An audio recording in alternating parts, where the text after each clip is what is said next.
This is TNA, the new face of professional wrestling.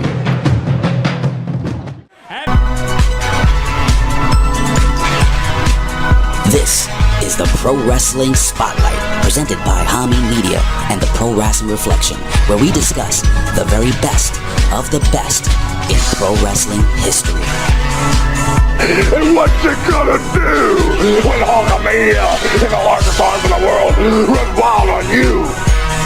The two soundest wrestlers in the World Wrestling Federation, maybe in the history of the World Wrestling Federation, are right here, right now. Mr. Perfect and the excellence of execution, the Hitman.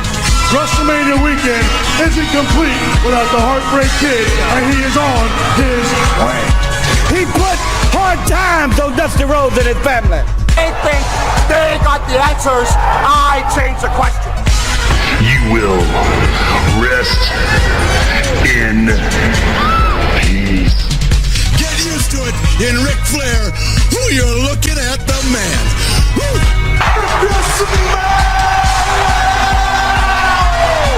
What the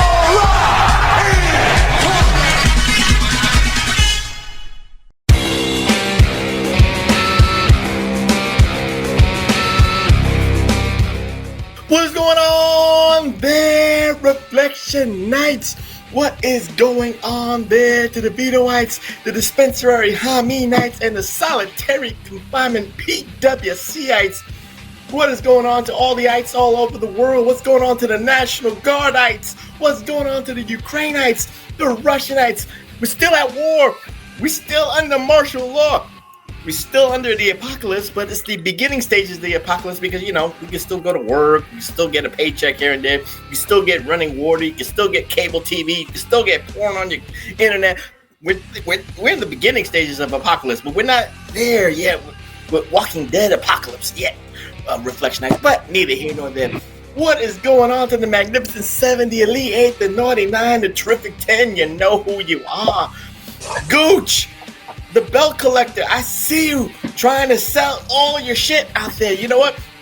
Make sure you got those AWA belts. Make sure you got the NWA belts. Maybe you got a world-class belt, but check out Gooch Marinelli's, Instagram page, all that stuff. But neither here nor there. But I have to make an announcement because I'm transparent like that. The PWR in the month of September, we're going to be on let's say a quote-unquote hiatus. You might see a recording here and there. You might see a recording that kind of looks like, man, you look like it doesn't flow. It doesn't go, it's not concurrent. We're not up to date. Well, that's because the executive producer extraordinaire will be on vacation very, very soon. And of course, my partner in crime will be on vacation very, very soon. And you notice one thing, Reflection Nights, no matter what goes on, I try to say all the things for you because my partner in crime is just looking around and trying to, redecorate while I hit the record button. He doesn't do it before the record button hits. He doesn't do it after the record button hits. He does it during the record button. But again, I love him for that. But again, welcome to the PWR podcast here at the Hami Media Group at podbean.com, and welcome to a very special edition. You can say a sequel edition because Jesus Christ. You are doing this on purpose just to fuck with me, but anyway. That was dust on there. That you got me. Well, I was trying to say before TW popped me because he's just, like I said, redecorating his goddamn office. We did a TNA Heavyweight Championship spotlight, so I said it was apropos that we do the sequel to the TNA Knockouts Championship. But before we get into that in further detail, I must introduce myself because I am vain like that. I must introduce myself because, again, I got grays on my chin, grays in my ears, grays in... Yo, when you have grays in your nose hairs, goddamn it, you are getting old. It is. It's over. It's over, Reflection Nights. You got to get that dark and lovely just to put it up your nose. That is fucked up. But anyway... I'm the charismatic one. I'm the studious one. I am the effervescent one. I am the tolerant one. As you can see, I'm watching my man just redecorate and just look around and fucking it up on purpose. But most importantly, I am the glorious one. The only objective man in this IWC, YWC, PWC punditry. The only objective man in this Twitterverse. the only objective man in this social media conundrum, and the only man that can tolerate a co-host that literally just looks around and tries to fix shit when I hit the record button. Your friend of mine, the Professor Chabelle Cruz.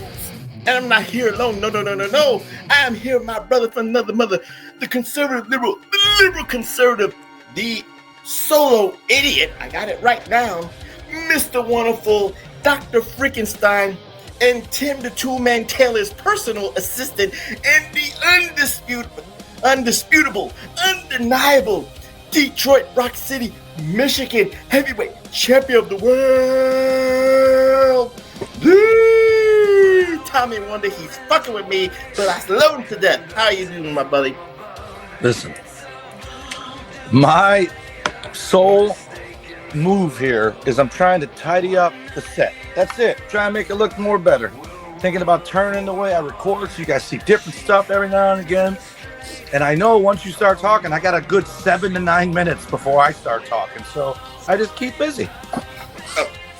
Well, in that 7 to 9 minutes, reflection nights. During that 7 to 9 minutes, you could say, I heard shit, I heard bumps, I heard shit crackling down. That's not 7 to 9 minutes of dead air. That's 7 to 9 minutes of fuck us. That's like Tim the Two-Man Taylor fuck us. But again, neither here nor there. But we got to get into this spotlight edition on TW because again, this is the sequel. We did the TNA Heavyweight Championship of the World on our last edition of the PWR podcast. So again, it's apropos to talk about the TNA Knockout Championship. And before we even start, I'm going to say something that's, well, maybe for TW might be controversial, but I don't think it's an unpopular opinion.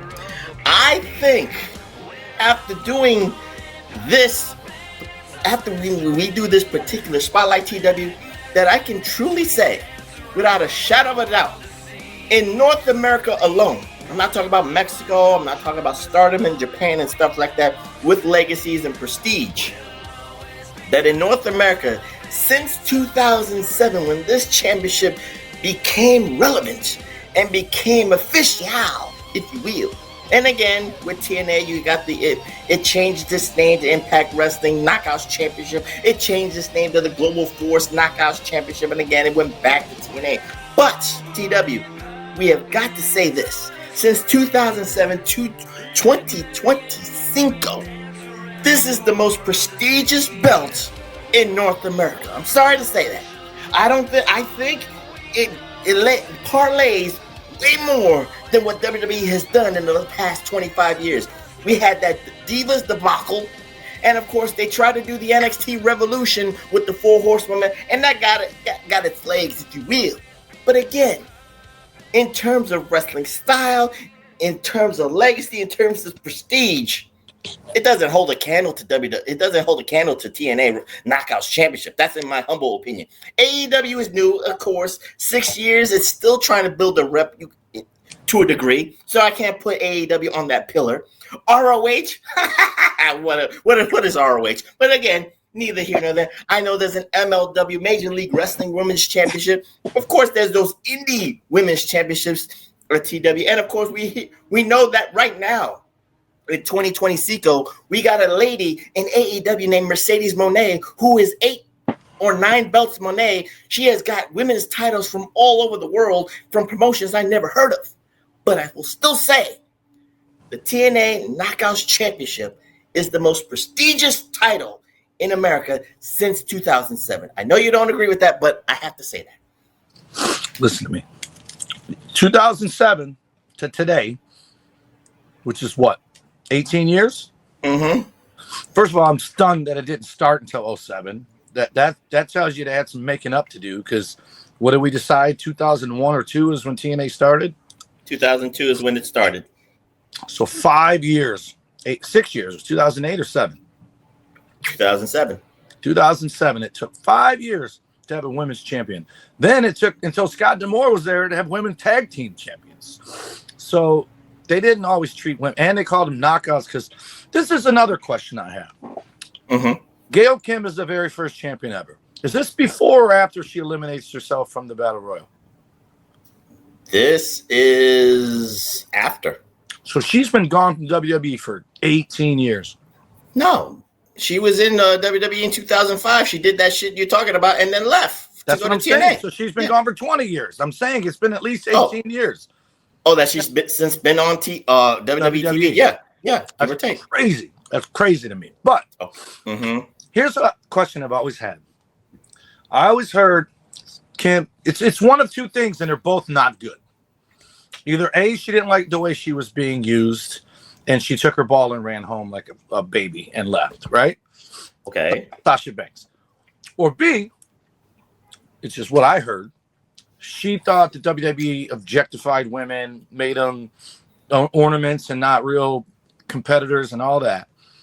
She's probably one of the most scantily clad chicks in all these videos I watched. She wrestles in basically lingerie. Her ass cheeks hang out under her tights. So if it is she left, we talking about Mercedes. We talking about Mercedes. No, I'm Sasha talking about Gail Kim. Oh, okay. Gail Kim either left because she didn't like how she was being used, which is childish. That's Sasha Banks. That's Toni Storm, whoever else. Or she left for the reason I heard, which is she felt like women were objects, not athletes. Blah blah blah blah blah. But Gail Kim in Impact, TNA, all the time, she's one of the least amount of clothes of everyone. Half her shit looks like lingerie, and her ass cheeks are hanging out underneath her gear. So how do you leave there and then go there and do the same thing if that's your reason why you left? You wanted her to wrestle like a Muslim and be decked and covered up? No, but she did.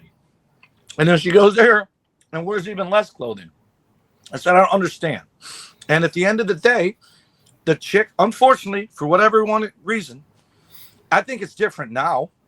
But then, the hot chicks are the ones that the fans cared about. They didn't care about the ugly ones. They didn't care about the chubby ones. They didn't care about the short-haired ones. They didn't care about the dudes that are women now. They cared about the hot ones. That's why Sunny was the biggest AOL download ever when AOL started.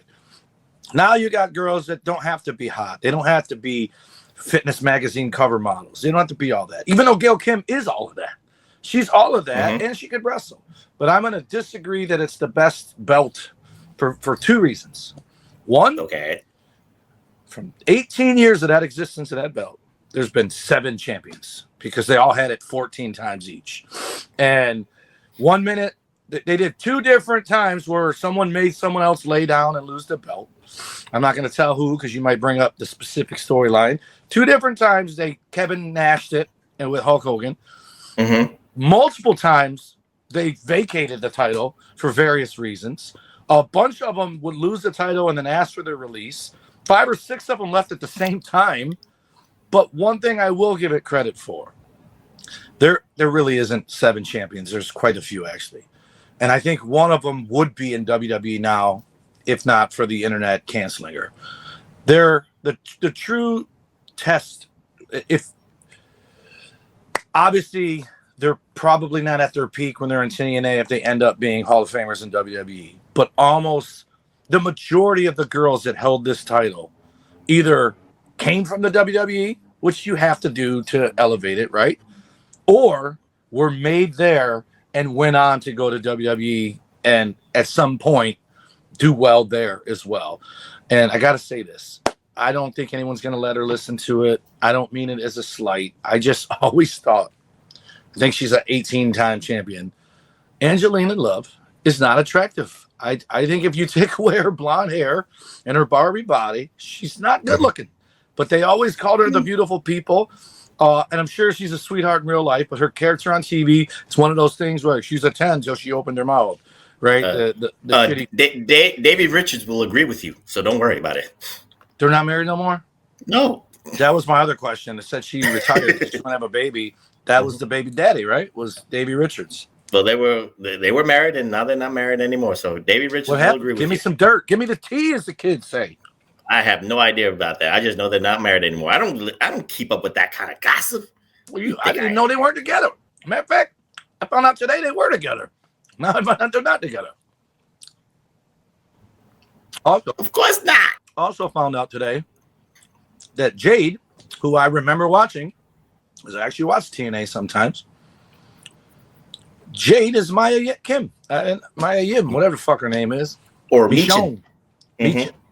Yeah. I did not know that. I thought maybe she looked familiar, but that's 2012? No, 2016. It was, all right. I knew it wasn't 2008. But you know, Reflection Nights, before TW says something, it's a big revelation when he looks at the listings of champions that he never knew existed. Again, he only watches NXT. He only watches WWE and all that stuff. It just bewilders him. But again, it just shows you the prestigiousness, the legitimacy of this title. Because again, can you remember Divas champions? Not really. I mean, you know your Beth Phoenixes. You know your half of them are TNA Knockout champions.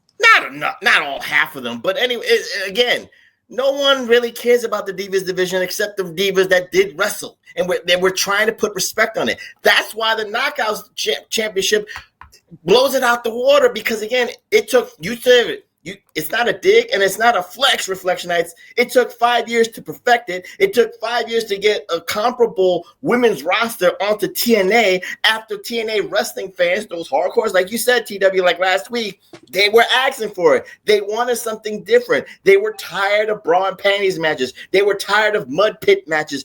They were tired of the scantily clad angle because they had nothing. There was no payoff after that.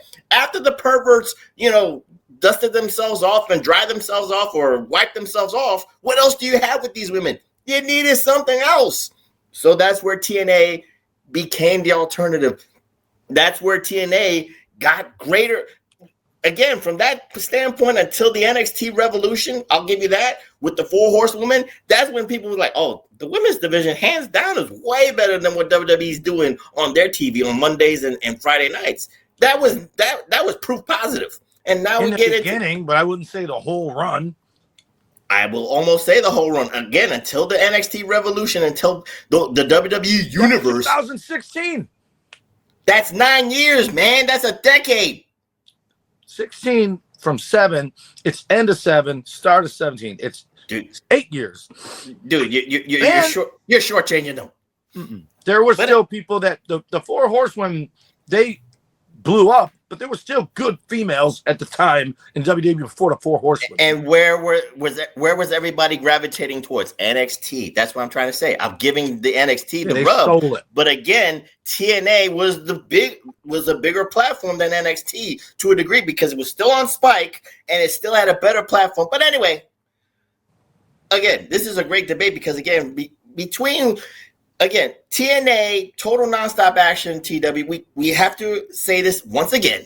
It's the cockroach promotion that just won't die and all that stuff. And again, with the variations and the way it was, again, do I agree to a certain point that it should still be called Knockouts Championship? No, because that word doesn't mean anything anymore. It was a dig at the Divas name. Of course, you had to be comparable to the Divas title. We don't need the Knockouts name. It could still be the TNA Women's World Championship, and we'd be happy with that. But again, to be fair, I think they were trying to say they knock you out. It's not visual. It's visual and physical. Right. We're the women that are knockouts with the bikinis, but also can knock you the fuck out. It's the same thing. And your favorite, the one you fucking use the most Vaseline to, Awesome Kong. So, dude, she's like Lizzo. She's got a good ass. What's wrong with you? But anyway, let's get into this, TW, because again, with its history from 2007 to 2025, and again, the one thing I'll say with this is, TW, before we even talk about the list of champions and the repeat champions, if you will, TW, this championship was actually protected way more than the TNA World Heavyweight Championship because the only one from an outside promotion, to a degree, was JC Jane this past year winning the TNA title. It was protected during the AEW partnership. So I wanted to start with that because JC Jane, again, it's for pomp and circumstances. It's to, move the needle a little bit. Like you said, business-wise, is, whoa, JC Jane won the TNA title. I got to go to Access TV. I got to see what's going on with JC Jane and see what's going on. And, of course, a couple of weeks ago, Reflection Nights, Ash by Elegance, a.k.a. Dana Brooke, got the title back, and TW talked about that. But I just want to say, to me, in my humble opinion, this title has been protected way more better. Now, you and I probably can agree the circumstances of Ash winning the belt back, she should have pinned JC Jane. It should have gave TNA more legs and made it could have presented itself as a stronger company with a stronger women's roster if Ash did it. But they didn't. They try to protect everybody and all that Shawn Michaels, dusty booking, whatever. What say you? Because again, to me, in my humble opinion, this belt has been protected way better than the TNA World Heavyweight Men's title. Well, I think it's a two-sided coin. On one half, the TNA half was just for exposure. Mm-hmm. So you lent it to JC Jane. The real loser here is Masa Slamovich, whatever however you say her name, because she lost the belt by getting pinned by JC Jane, and then she's the one that got pinned by Ash by Elegance to make her the champion. So you almost, if TNA and WWE have a terrible falling of the ways, you can just say, Ash beat Masa and just erase JC Jane from the lineage. But I think the other side of this is, I honestly thought, I think everyone was shocked that JC Jane beat Masa. Stephanie McCool, right? No. Beat Stephanie McCool first. Okay. And then when that nobody, I think she's from Evolve. I don't know where the fuck she's from. She's terrible. She's like a thinner, fat Nikita Lyons, that redhead, whatever the hell she's from. Don't worry about that. Just go with your point. But she comes out and says that JC Jane is the most beatable champion ever. So I think everyone expected her to lose that belt quick, to be what we call in the business a transition champion, someone who took it from. I thought Jordan Grace was going to beat her for it, right? Like Stephanie McCool loses it to her, and everyone's like, "What the hell?" Instead of Jordan Grace beating Stephanie, now Jordan's going to beat JC Jane, but still get the belt. Didn't happen. She's beaten everyone she's fought. Then she wins this TNA title. So I think her losing it back right away doesn't help her, because I think they're building JC up for some reason. I don't know why. I don't think she's horrible. I just think there's better people there, including Jordan Grace, right? Okay. And if Jordan Grace doesn't win something soon, then holy shit. If the neckbeard starts saying, "Oh, look what they did to Jordan Grace," I can't argue with it, because I feel like she's lost every match she's had except for the tune-up matches or tag matches where she teamed with the person that beat her. So I think, and it's kind of cool that Ash won it, because obviously the emotion's real, because she was NXT, then she was SmackDown Raw. Now she's there, and she reinvented herself. She's Ash by Elegance. She won it. She took it back. She did it in a heel way. Everyone's protected, and now the belt's there, and she's going to defend it. Who knows? Maybe Sasha comes over there and beats her for belt number 10. I hope not. But you're right in saying they protected it, because they, up until that, I think there's going to be a big payoff for Impact. I think at some point, someone's going to squash Trick to win the belt. Not like it doesn't. But I'm just saying. But I guess you agree with me. I said this belt is protected way more than the men's world title because of what they have been doing. I also disagree. But I think their reasoning is probably because of the 5-year head start. We watched 2 little videos for the lineage of the heavyweight title of the men's. And then we watched 2 little videos that were double the length of the 2 videos of the men.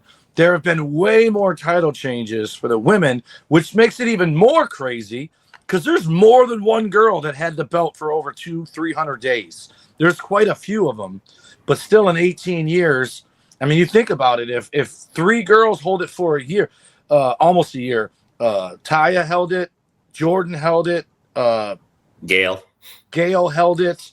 I think Awesome Kong had it for 200 days. That right there is chipping away years. So you had a lot of 1-day champions, 14-day champions, 3-day champions, a lot of fucking winning with your foot on the rope, a lot of botches.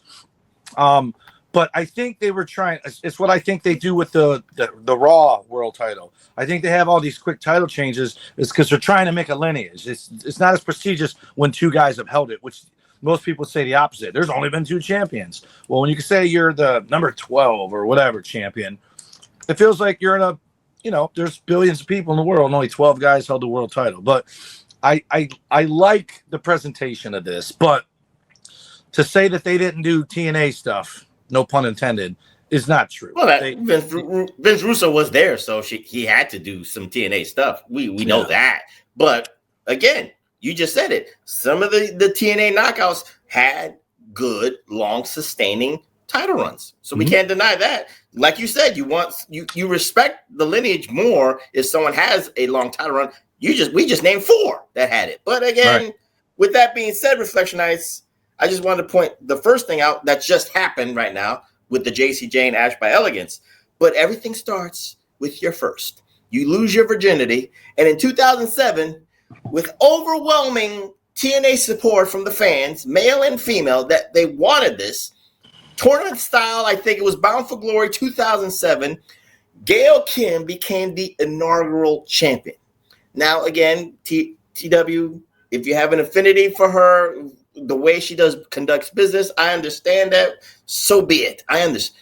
She did come back. No, actually, she did come back to the WWE, I think in 2013 for maybe about 6 months and then left again. I forget the circumstances, but neither here nor there. But she is the inaugural champion. She was the first, I guess you could say, year champion, if you will.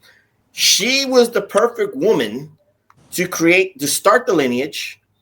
She had a chip on her shoulder. She didn't even fit. I think she's a fitness girl from Toronto. I forget how her career, but that's Trish. No, she's also a fitness girl too. There's a lot of fitness girls that WWE discovered, but neither here nor there. But I think she did not want to be pigeonholed as the diva, wearing this. She looked out of place even in a bikini, even though she has a good body. She just wanted to do good matches, and she got it, and she got her chance in TNA. And of course, one of the stellar feuds in TNA Knockouts history is herself against Awesome Kong, but we'll talk about Awesome Kong in a bit. But TW, with the chip on her shoulder, like you said last week, she feels someone believes in her to carry the torch. And she carried the torch. She presented herself well as the inaugural champion. Agree, disagree, I have a different take. I did. And lucky for her, she bet on herself and she won the prestige. She's left a lot of money behind. But even more lucky for her, she's married to Robert Irvine. So she's all set. She's all set. She got her cake and eat it too. Does that really matter? Yeah. I love that dude. Okay. I love that dude. But what say you about her run as being the inaugural champion and just being one of the greatest TNA Knockouts champions of all time? I think it's between her and probably Mickie James. Is probably. I mean, I know Tara had it 72 times too, and Angelina Love. I'll tell you what, the two. Velvet Sky, God bless her. She's one of the worst ones, and I can't. Like, you're name dropping names. I'm actually you just one girl. No, I think Gail's the other one. I'm trying to think about who the other one was. I purposely tried to remember these two spots. They're just when they lose because they have an injury and they're waiting for someone to take out their knee. They're terrible actresses. Velvet Sky's the worst, hands down the worst. And I feel like Velvet Sky was the other one, but it might have been that Taryn Hill. Is that her name?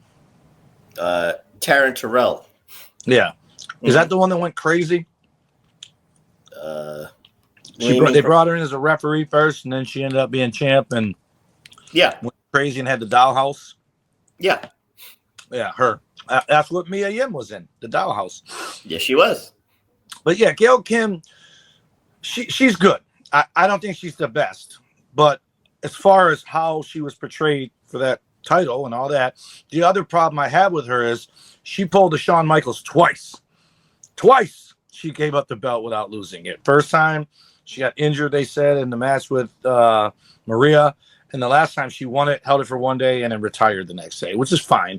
That's like the NFL signing a guy for one day and he retires a Raider or whatever, But I think she did what she wanted to do. She wanted to be more.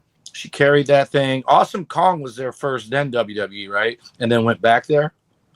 No, she was in TNA first? She was in Japan, then TNA, then WWE, then back to TNA, and then AEW. For what, a week in AEW? No, she was one of the first women of AEW's women's roster. But then, how many times did she fucking wrestle? 4? I don't remember the count. I'm just giving you the logistics. I don't understand. She wasn't there long. there's a bunch of people that I'm going to ask you as we go along, like, geez, whatever happened to her? Whatever happened to her? But one of them I found out. I want you to keep going where you're going, but Gail Kim did what she wanted to do. She did what she hoped she could do. They believed in her, and she carried it. It's still around today because Gail Kim, they gave her the ball. They gave her the hammer and the nails, and she's the house that TNA, it's the house that Gail Kim built, is the TNA Knockouts division. She did it. Her, Awesome Kong, come on, ODB. You can't not count ODB as a pillar of the fucking women's division, right? And that, yeah, it's Gail and Mickey Kim. They're the two, I think, prestige-wise. They are the two. It's one of those two. And I would think the diehard TNA people are going to pick Gail Kim because even though she was WWE, they think of her as an Impact person. And Mickey, on the other hand, is a WWE person. You got to remember the I'm not going to say the humble beginnings in TNA for Gail Kim, but she was in a good story program. She was seconding America's Most Wanted. She was part of that, let's say Reign of Terrible, as you said it last week with Jeff Jarrett and America's Most Wanted, and she was the female foil, if you will, Reflectionites. So she took some bumps from the dudes and all that stuff. And of course, if it wasn't for her, well, she didn't really speak out more than, I guess, storyline-wise, TW. It was Christy Hem, who left WWE after being like a knockout, a Diva Search winner, and then they didn't have nothing to do. They had nothing for her. She had to go to TNA to be the same, hot piece of ass, but she wanted to be taken seriously. So it was her saying we need a women's division. It was her saying we need a women's title for women to fight for. So you don't want to be, in the same comparison as WWE. So they had to distance themselves. Wasn't she an interviewer though? She didn't actually wrestle. She was an interviewer and then she wrestled. Because she wanted to be end up wrestling? She did end up wrestling, and she almost was going to be a champion, but then she got injured and all that stuff. But I'm just giving you the logistics and all that stuff. So with that being said, again, like I said, she had her greatest rivalry in TNA history, male or female, Reflectionites. You can't deny that, with Awesome Kong. So, Awesome Kong, she is untapped potential. I think she, when she went to WWE, I think, a lot of people said, okay, she's going to change the game. She could have been the perfect person during the women's revolution in 2015. She should have went to NXT. You could imagine the matches she would have had with Sasha Monet. Imagine the matches against Bayley. Imagine the matches against Charlotte Flair. If she, again, there was health reasons for that shit, so that's why she left. Abruptly, if you will. But Awesome Kong got her legacy. She's got her. Awesome Kong was pregnant. She left when she got pregnant. Whatever the case may be, but you understand, she left abruptly with circumstances. But when she went to WWE, she could have changed the game. She should have went to NXT. She could have been a fifth horsewoman. That's in my humble opinion. But they kind of hotshotted her to the main roster for no reason. But like I said, she has her street cred in TNA. She has a legacy with that belt too. So, without Awesome Kong and Gail Kim bringing some prestige, if you will, TW, and she was, what was that? She was assisted by, I forgot her name, but, she was like Alicia something, but neither here nor there. But she was the girl from Glow, the Syrian terrorist, or whatever the fuck they called her on Glow. Whatever they called her. Girl. But she's second in, whatever. But you get what I'm saying. The presentation of Awesome Kong was perfect. So what say you about Awesome Kong? Well, first and foremost, I knew I was wrong. 16 is probably the undisputed era of NXT. The four horsewomen were 2013 and 14. Which I said NXT.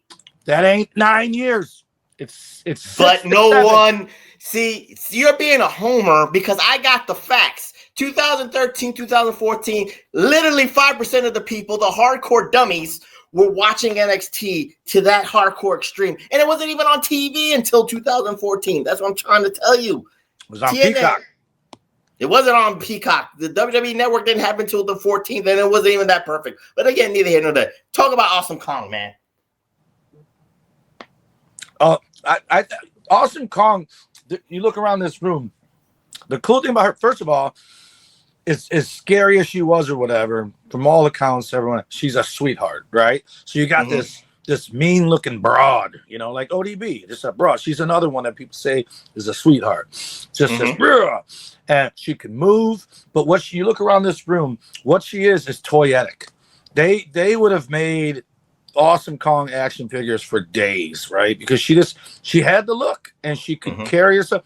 I don't think, did she moonsault? She did something off the top rope. Might be more of a Bronson Reed splash than a moonsault. But I think she did the power bomb off the second rope. Yeah, but she was strong. She could move. You know, like she was deceptively quick for her size, if you will. But the reality is, she was Vader-esque. She looks big compared to these smaller girls, but she's still small. You know, like if you put, for example, Bronson Reed next to her, she would pale in comparison to Bronson Reed. So at the same time, she looks bigger than she is because of who she's in there with. But she could move. I don't remember her talking too much, and no, she did. Yeah, I don't. And when she did, I don't think it was good. It wasn't Rick Martel bad, but it was definitely it wasn't promo of the year. But I just remember feeling bad for her when she because I thought, wow, you know, they're going to use her in WWE, and you know, it seemed like she was on her way, and then bam, she was gone, and I heard she got pregnant, so I assumed she'd come back, but then she ended up going to Impact again, which didn't. I think she had a miscarriage, so I don't think she ended up having the baby because it wasn't no fucking year between leaving WWE and going back to Impact. No, she left abruptly, and I guess if the pregnancy happened and she wanted some time off, and you know, Vince McMahon, he needs you for 366 days out of the year, so it didn't work. She couldn't do that. And you know what? Illness. There's something to be said about that too. Like some of the people that go there, like James Storm, we talked about him, where I just think, man, I have to think he's sitting there somewhere regretting not taking that contract offer, because when he came out and fought Joe on NXT, people knew who he was. They cared. But he wanted to be close to home. He didn't want to be on the road all the time. That's a real thing, dude. That's, you know, I say it to you all the time. When Edge and Christian, or mostly Edge, was trying to get me to get that video to Winnipeg, man, I had no desire to leave my girlfriend for a month at a time, knowing I'm coming back to no girlfriend, you know. But I wouldn't change a thing, because at the end of the day, you know, they made it. I did what I did, and I liked my life. If I was like some of the dudes I wrestle with who live in their uncle's basement and are bitching because they still work at Burger King, I'd probably be mad. But it turned out okay for me. But for her, I just really, I really felt bad that she never made it back, you know. And I think she did a Royal Rumble or two, right? Or not a Royal Rumble. Yeah, she did one of the Royal Rumbles. Her claim to fame was slamming or powerbombing Dolph Ziggler in the Royal Rumble. Oh, she did the guy Royal Rumble. That's right. Yeah, she did. Yeah. Speaking of Dolph Ziggler, you know how we watch these videos and then some other shit will start playing on its own? Well, I caught a couple of the preview things, and I was looking for all all TNA members who have gone into a Royal Rumble, and it was a 7-second clip, and it was come on, Mickie James and then Jordynne Grace, and I'm like, that's not true. There was a Royal Rumble that had like 4 TNA guys in it. I remember Kazarian being in there, but that was, I think, this year or last year. But anyway, when Joe Hendry, and I didn't catch this live, when Joe Hendry came out and he had the TNA title, he said TNA champion. He didn't say TNA world champion when he came to the ring, and I thought, ooh. But then when you read the thing at the bottom, it said Joe Hendry, TNA world heavyweight champion. So that was just probably a Freudian slip by whoever. But when he was in the ring and he got his stuff in and he did the move to the Miz, they said he's the reigning TNA world champion. He beat Nick Nemeth at whatever the name of the pay-per-view. And I was like, that's pretty awesome that they didn't say Dolph Ziggler, that they said Nick Nemeth, because when Ash came out on NXT, not this time, when she came before, what's her clique called? Elegance brand. Okay. Oh, Elegance is the group, and she's Ash by Elegance? Elegance brand. That's the whole. That's so the other girls are something by Elegance too? I didn't know that. So when she came out, they kept calling her Dana Brooke, and kept saying that she goes by Ash in TNA, but she's Dana Brooke. And I thought that was kind of confusing. And then What's Elias called? It wasn't confused. It was disrespectful, not disrespecting the character that she's honed and crafted. I think it was disrespectful, but confusing the fans. They're not confused. NXT fans are not confused. They just know it's disrespectful. And then I think they call Elias Elijah. They still called him Elijah. Mm-hmm. Okay, but yeah. So yeah, Awesome Kong. I wish she would have done more with the WWE. I hope she's somewhere living life. But it shows you that it shows you need multiple organizations to make. It's good that she has somewhere else to go back to, for sure. Sometimes you can't say, "Well, I wish somebody can make it in WWE." We know we need people to make it. Here's why. No. Let me say this because I know where you're going with this. We need people to make it in TNA. We need people to make it in AEW. We need people to make it in MLW. So this way, those brands can be elevated so people can pay their money to see them, so people can watch them and see them. So this way, that's my point. No, it's not. Your point. And they didn't make any money. They were getting a hot dog and a handshake. That's the problem. But again, you go back to the WWE lore. It's not that. But again, we need alternative platforms so you can make it big and make it money. And I think if she went back there and elevated it, it's fine. She goes back and makes some money. She just never got to, and that's why I feel bad for her. She's probably right now somewhere working, dude. Now, it's funny you say about somebody making it and whatnot, because in TNA, in my humble opinion, TW, there is one female that actually resurrected her career after I'm going to say a fumbleina, if you will, from Triple H. They did not know what to do with her in NXT, and TW will be the homer and try to defend Triple H's booking. But she at least resurrected herself in TNA, and now she said it in interviews that she's working on her master's degree or business degree. But I'm talking about Deonna Purrazzo, Reflectionites. Deonna Purrazzo in 2020, if I'm not mistaken, resurrected herself in TNA wrestling. I thought she was in AEW now. Yeah, she is in AEW. That's why this is the point I'm making. Right. Triple H didn't know what to do with her in NXT. She almost was going to quit the business outright because she felt like something was wrong with her. And of course, there's a lot of body shaming and shit like that. But she's thinking fine as hell. But that's my taste. But again, she resurrected herself in TNA. She was a multiple-time Knockouts champion. She had wars with Jordan Gray. She had wars with Trinity Fatu and all that stuff. And now she's in AEW. Everybody said, "Oh shit, this girl is gonna elevate the AEW women's roster. She's gonna have those great banger matches like she had in front of 5,000 people on Access TV Weekly. Now people are gonna see what we are talking about." Tony Khan is now fumbling that ball too. So what say you about Deonna Purrazzo? Defend Triple H. Denominator. Defend Triple H. Go ahead. There's one common denominator. What's that? Her. So I was going to say this to you. I don't have a problem with her other than I like the people when they get released who say, "Thank you. Maybe I'll see you down the road," right? Take the high road. She did not do that. So that tells me something about her, right? This is very Gail Kimmish, right? Worked out for Gail. So far, it ain't working out for Deanna. And every time I asked you a question, why did you send me 2 different videos? And there's no way in hell I was going to watch 38 minutes of that one that was just clips with their music and held them on the screen. So I went and watched all the title changes, which is way better. And once I got to Tessa Blanchard, I went and fast forwarded from her and watched the last of that. Mm-hmm. Every still shot of her holding that belt up, because she won it 1, 2, 3, at least 3 times, if not 4. 4 times she was champion. Every single time when the still shot was her holding that belt, she had a blank stare on her face, almost a disinterested look on her face. Like, yeah, that's her gimmick. She's the cocky. Isn't she called the virtuoso or some shit? Virtuosa, yes. Mm-hmm. Has some charisma because she's a virtuoso is what she is, because there's no charisma in her whatsoever. And I was pulling for her. I didn't know who she was. And I'll be honest, you said body shaming. I'm not going to body shame her. But with all the hype about her, when I saw her, I was like, whoa, she looks different than I thought she was going to look, right? I was like, she's got some hips. And she wasn't as good. And she's getting body shamed for having hips. I don't know why. Right. but people still talked about her like she was awesome. And when I saw her wrestle, I disagree.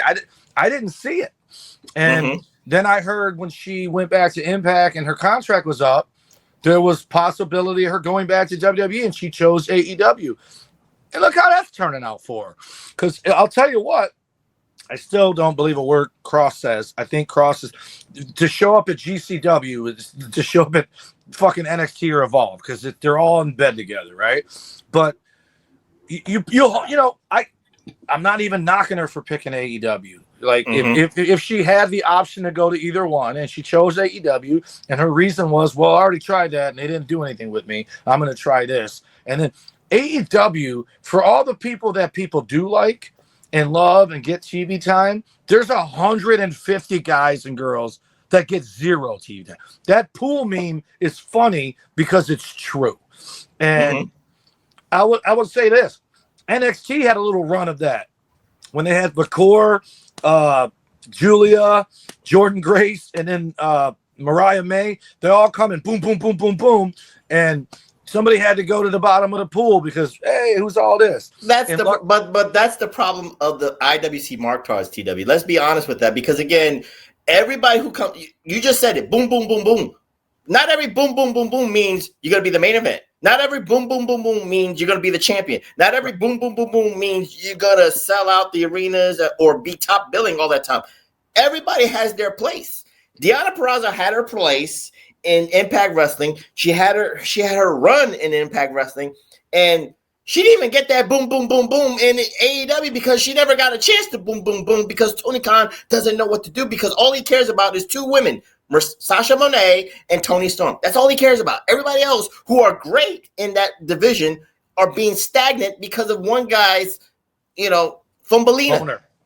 Well, that too. But that's my point. Then just have them come there. But they have them come there with all this pomp and circumstance and then do nothing with them.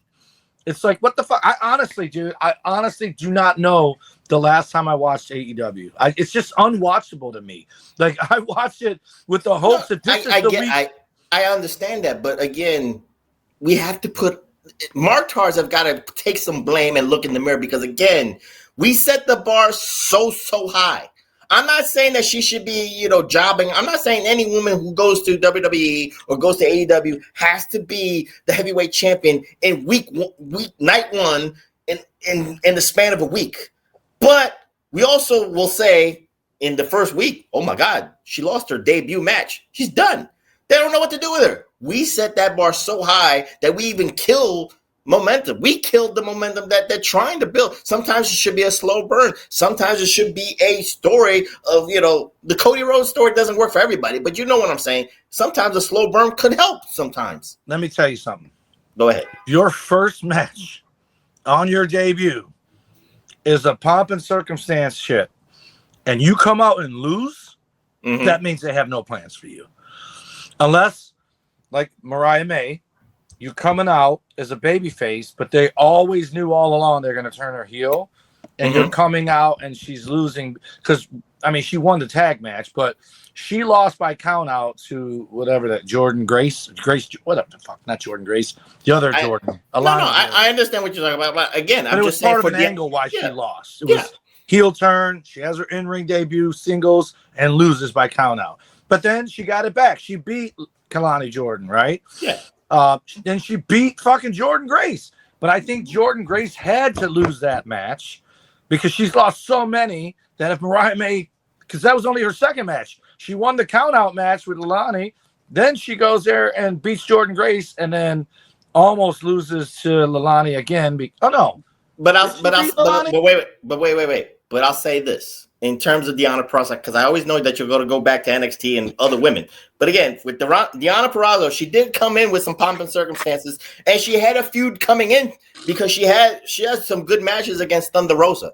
So let's not forget that. I know you haven't watched it in a while, but I'm just giving you the logistics. But after that, then Tony Khan fumbled the ball. It's the same thing. You talk about Jordan Grace and Mariah May. So can I ask you a question? Go ahead, ask her. She had that match with Thunder Rosa or that feud with Thunder Rosa. How was the audience? In terms of what? Did they what was her reception to Deonna Purrazzo?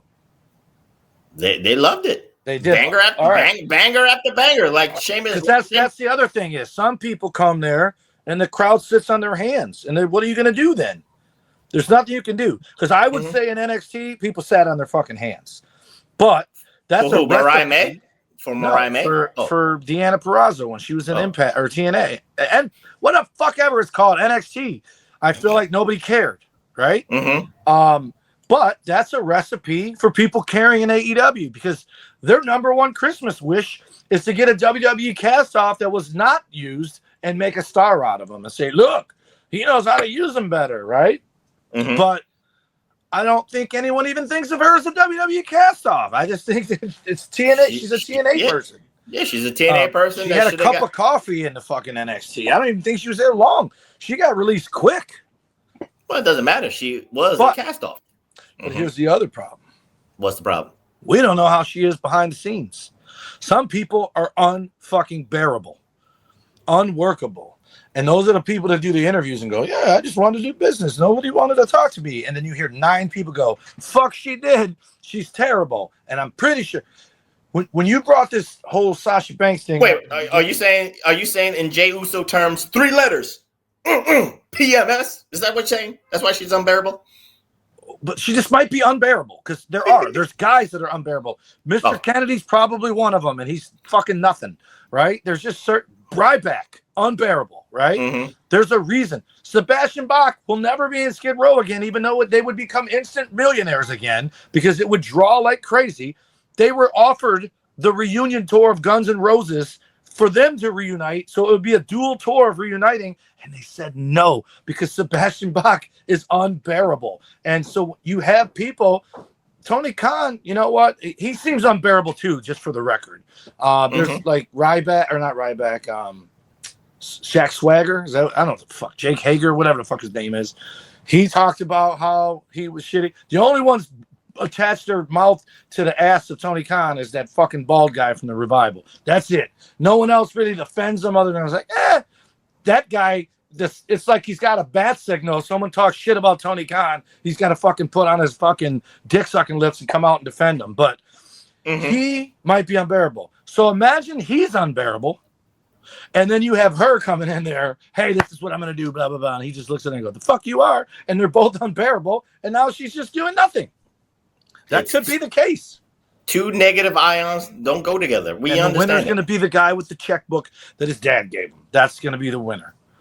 All right. And that guy, for all the shit the fucking AEW fans give Triple H and everybody else for not releasing people, they're the first ones to fucking shit on him for releasing somebody. But that guy refuses to let people go that he doesn't use. They got to just rot for fucking 2 years. And then when Ricky Starks showed up on NXT, I was like, okay, no. We're not going there. My point is, Deanna Purrazzo, maybe if he let her go, she goes back to Impact. That's her home. That's her pond. She could be a big fish in that pond.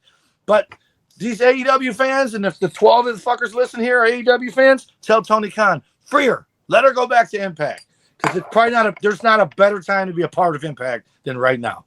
Probably so. So with that being said, TW, the floor is yours with the listing, the crops of women who were TNA Knockouts champions. Did one confuse you? Did one surprise you? Or one that you said, there's 3 of them. 2 of them I didn't know who they were, and one of them I did know who she was, but I forgot about her. And I looked her up. I guess she's done some work with AEW, and she did mostly NWA or MLW. Sienna. But I guess she's Allie K. Allison Kay, I think I do remember AEW. I just didn't realize it was the same person. And that might be why she looked familiar when I saw her. But she left Impact in 2018. So I'm like, it must be AEW that I know her from. I think they even made a toy of her now that I'm talking about it. But her, completely forgot about. She was a 2-time champion, I believe. And then she went to NWA and became a women's champion there. And Stardom or some other shit. So she had 2 belts, NWA and then some other company. I can't remember what it was. But the other 2 are people I have no fucking clue who they are. One is this giant white bitch with a mohawk that fucking killed, I think, Tessmacher or somebody. Havoc. Havoc. Yeah. and back behind the scenes, they said she's a racist, but again, that's neither here nor there. Go ahead. Well, she's got the fucking haircut for it, but that girl, and then there's two other ones too. The Asian Sue Kong or some shit.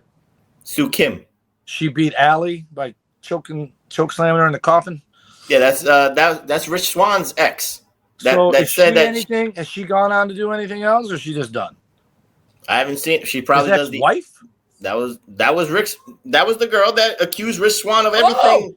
That's her.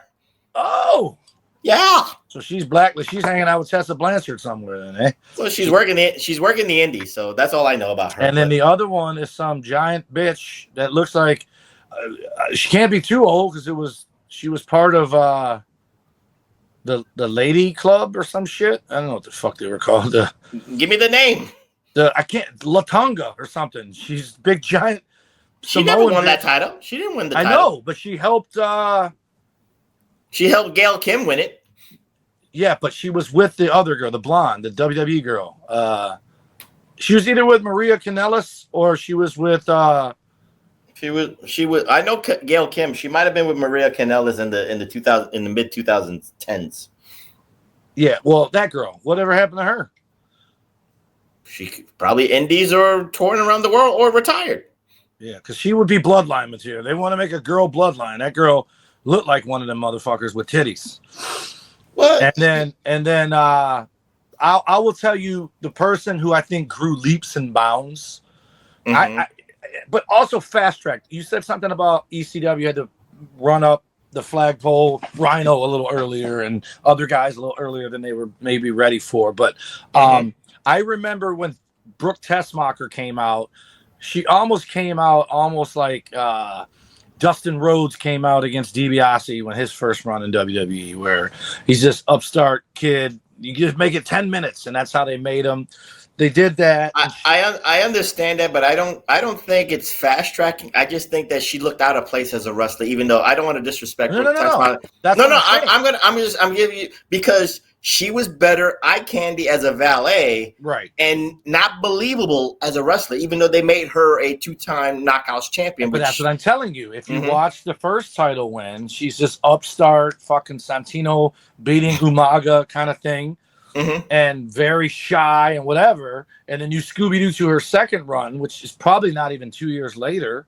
She's super confident on the mic. She's super polished. Her look is better. I mean, she's fucking smoking hot. That's Kaz's girl. Oh, no kidding. Yeah. So, but she grew up fast, and I don't know that they necessarily pushed her. But yeah, giving her the belt that early and that green, sometimes that'll kill a career. But I think she got better in a hurry. And she might even have been a 3-time champ because I think she won it and then didn't win it for a while. We don't have to go with logistics. We're just naming names. But Brooke Tessmacher was a nice. But the worst of all is fucking Sky. It's Velvet Sky. It's so bad. And Angelina Love. Oh, and Madison Rayne, she's a close second for bad. That's the other one. It wasn't Gail Kim. Madison Rayne had a spot where she was injured and someone clipped her knee, and so did Velvet Sky. Almost the same exact spot, same way they lost their title, same thing. I have to. I'm not gonna say I disagree, but I'm gonna give Madison Rayne Reflectionites the Brooke Tessmacher analogy that TW just did, because the first win, she looked a little bit shy and timid as part of being with the beautiful people with Angelina Love and Velvet Sky. That was the angle. She was like Mickie James was with Trish. No, but she was shy and timid, and then she found her niche and she found her evil ways, if you will, TW. And then she parlayed that into being, again, for the TNA neckbeards, as you might want to call them. They might say she's a top 3 greatest. She was a ball carrier. She carried the ball for sure. She's definitely up there, but she's not as bad as Velvet at all. But Velvet is hands down the worst. I think she only had it once. Angelina Jolie, might as well hate him. She was not that good on the microphone. Velvet wasn't that good on the microphone. They were horrible actresses. Pushed to the moon. So here, I'll ask you this. There's people that I think who were pushed down our throats. My two would be Angelina and Velvet Sky. Tara. No, Velvet Sky had one fucking reign. It was horrible. It was a reign of terrible. Okay. But Angelina Jolie, why the fuck do I keep calling her Angelina Love? I know who you talk about though. That's okay. I think she was. Well, just the other thing. Gail Kim had already wanted to become a 6-time champion, and then Angelina wins it to be a 6-time champion. She was record-breaking 6-time champion. Nah, bitch, it's record-tying. It's not record-breaking. But I felt like she was shoved down our throat. Tara was shoved down our throat. But I think converse to that. So those are no. The shove down your throat of Tara, aka Victoria from WWE. Yeah, I go with that. But then to prove the point again. Haha, WWE, you fucked it up. At first, I would say this. Maybe you don't agree, but Mickie James was pushed down our throats to get that title as, vindication for her because of the way her last angle. But I don't think she stayed that way. I mean, they gave us fucking Tara whether we wanted her or not. They gave us Angelina whether we wanted her or not. Eventually, people liked Mickie James, especially she went heel. And that's the best way to get liked, is be a heel first and then you're liked. But the person I think, the most underrated champion of all the champions who should have done more, I think she had 2 reigns, but for sure one, is Winter. Like, she was good in the back, like doing the promos where she's stalking Angelina. She's good with all that. She was good in the ring. And it just felt like she was there one day and gone the next. But I feel like remember, those contracts are never, She probably just they didn't do business. No, she did do the indies. She went back to the UK and stuff like that. But I'm just saying, like, Katie Lee is her name or something. Yeah, she was in WWE as Katie Lee, but then she with changed Kevin Thorne. Yeah. Well, see, you remember things. I fucking loved her when she was in NXT, but she didn't wrestle. Then she went there and wrestled, and I was like, hey. She was serviceable, if you will, a good hand. But who do you think? Obviously, we're calling people untapped potential that won the world title. They're not untapped potential. But I'm saying when you have a handful of motherfuckers that won it 6 or 7 times, then you have this girl who won it once and had it for 43 days or whatever. But I think she lost it to Mickie and then won it back from Mickie. There was a lot of hot potatoes, a lot of fucking lose it to you and win it back from you. But remember the circumstances again with today's marked cards and today, booking is not like there's no storyline. TW, we have to be honest with ourselves that no fan can stomach a Roman Reigns 3.5-year run. Certain wrestlers, male or female, cannot capture the imagination of marked cards like Roman Reigns just did for the last 5 years. We can't. Let's be honest with that. People will be sick. But the good thing is he didn't have both belts for all of it. He had one, then he had no. But you get what I'm saying. People get sick of that kind of dominance. So again, even for the women, you're lucky if you get a year. You're lucky if you got 200 days. That's something that people for today's community. But would you agree with this? The reason we have such high praise. I don't have it in here. Such high praise. You got a Knockouts belt for the Intercontinental title. Because while Hogan was bogarting the world title for 6 months, fucking 5-star classics were being had by Steamboat, Savage, Tito, Honky Tonk Man to a point. His heel run was great stuff. Warriors run, Rude's run, all these guys, they called it the working man's belt. It's because they went out. Come on, man. The greatest match of all time is Steamboat versus fucking Savage. And it's because the good guy won. And he ended the fucking year-long reign. But what it did was hamstrung those guys who you thought should have got the brass ring. Working that hard. Gravitating for the IC title instead. So while Roman's got that belt, sadly, it did not rise the U.S. and Intercontinental titles to greater prominence while he was. But then, ironically enough, Gunther holding the Intercontinental title for fucking a year and plus, breaking Honky Tonk's record. That brought interest back to it, and then they fucking hot potatoed it with Jey Uso, back to Braun. Not everybody can capture that imagination. And again, for women, TW, and this is WWE, this is AEW. Well, Sasha Monet is the difference because she's holding her belt. She's Sasha Monet. Sasha Monet is holding her TBS belt. Money Monet. Sasha Banks. Sasha Monet. I don't stutter, TW. Sasha Monet is holding that TBS women's title for not hot. Well, you call it hostage, but she's holding it. Didn't she lose to Toni Storm though? Yeah, but she didn't defend her title. It wasn't title for title. But again, you get what I'm saying. Well, I would say good for her for laying down for Toni Storm, because I thought, here we go. But now we're reaching that point for a woman right now. People might be tired of her holding that belt. Again, that's when they started getting tired of her. When? Night 1. That's when they started getting tired of her. She shits. See, Reflection. He has these WWE beer goggles that she does. I didn't like her there. Yes, you did. I didn't like her there. Yes, you did. But anyway, neither here nor there. I got the taste. But anyway, got the body of a 12-year-old boy. I don't like it. You want to talk about again vindication, and you actually said bloodline with the Tonga chick. We can't forget Trinity Fatu. Trinity, aka Naomi, who left with Sasha Monet for all intents and purposes, the booking decisions and shit like that.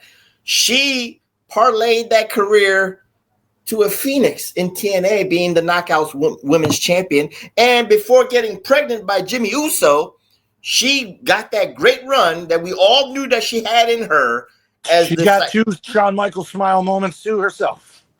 But she got a nice smile moment. But this has been the greatest run of her wrestling career in WWE, bar none. And, truth be told, for all the Professor's Perspective Award winners, she is on my top list for being Female Wrestler of the Year. And it's not for being pregnant. It's for having this run this year. But anyway, neither here nor there. But She knows she reminds me of? Who? Owen Hart. Owen Hart and Brian Pillman had a baby. That's fucking her. She's fucking nuts. Mm-hmm. She's fucking creepy. She has that maniacal laugh, and it sucks. I mean, God, fuck, dude. I have 3 daughters, man. God bless her and Jimmy. This is way more important than a fucking title belt. If that's what you aspire to be as a parent and have children and all that, you watch people like Becky Lynch have a kid and come back. You have other people that have kids and come back, and there she is. I'm still waiting for that damn Iconics girl to come back, but she thinks she shit out. They did. They're back in tag team right now in Impact Wrestling. The Iconics? Yes.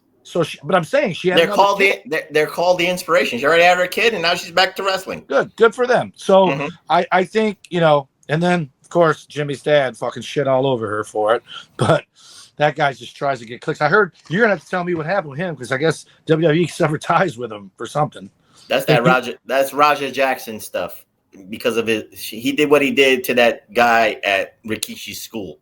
It was a WWE affiliate ID program, scouting program, and they Rampage's son. Mm-hmm. Oh, he did that at fucking Rikishi's school. Mm-hmm. In front of a crowd. Wow. Yeah, that was brutal. Anyhow, Trinity, come on, dude. We always talk about what's our fucking favorite WrestleMania moment. Mine is fucking Warrior coming back, Macho Man and Elizabeth, and Eddie and Chris Benoit. Mm-hmm. One of my favorite Royal Rumble moments was, and I think it was her first match back, so it was probably 2024 Rumble when she came back, or did she enter it as Trinity? No, she came back as Naomi. That was her start back date, right? Mm-hmm. The moment she had in that Battle Royal where you could see the emotion in her face. She did a spot or whatever. I think she did one of them fucking Kofi eliminations and saved herself. And the fucking place did like a standing ovation for her. And you just were so happy for her. And again, like you said earlier, for someone like her, it's so good that there's somewhere like Impact to go and still get better. There's so many people that did it. Drew went there, came back, and now he's fucking cemented on the fucking upper card. Even when he's not in the title picture, he's in the fucking highlight feud with somebody, right? Samoa Joe, no, he came from there. There's another guy that went there, did his shit, and then came back. Cody. Jinder Mahal. Yeah, and Cody. Well, Cody's fucking different because he was like, fuck all of y'all, and started his own promotion. But he did what you said. Yeah, and then I think there might even been a tag team, and I love that. I got him hidden over here, but only because I'm overflowing. Zachary Wentz, I still think he got fucking hosed because you don't know what the fuck he was doing in that picture. You know how many times I fucked up my mustache and went fuck it and did this and went hey, you know, but I didn't keep the motherfucker. I kept shaving. It was because I fucked up. So that picture of him to lose everything, I'm so happy for that guy that he got taken back from there, and then also got used on NXT, and they call him the NXT or the Impact name, and he got to be with West and you know, just get one little run. They were so over when that shit happened, dude, and it just boom, blink of an eye, fucking cancel culture got him. Now, if he really is a fucking fan of Hitler, I doubt it. Fuck him. You know what I mean? Like if and not Hitler's beliefs. But what's that got to do with? What's that got to do with Naomi?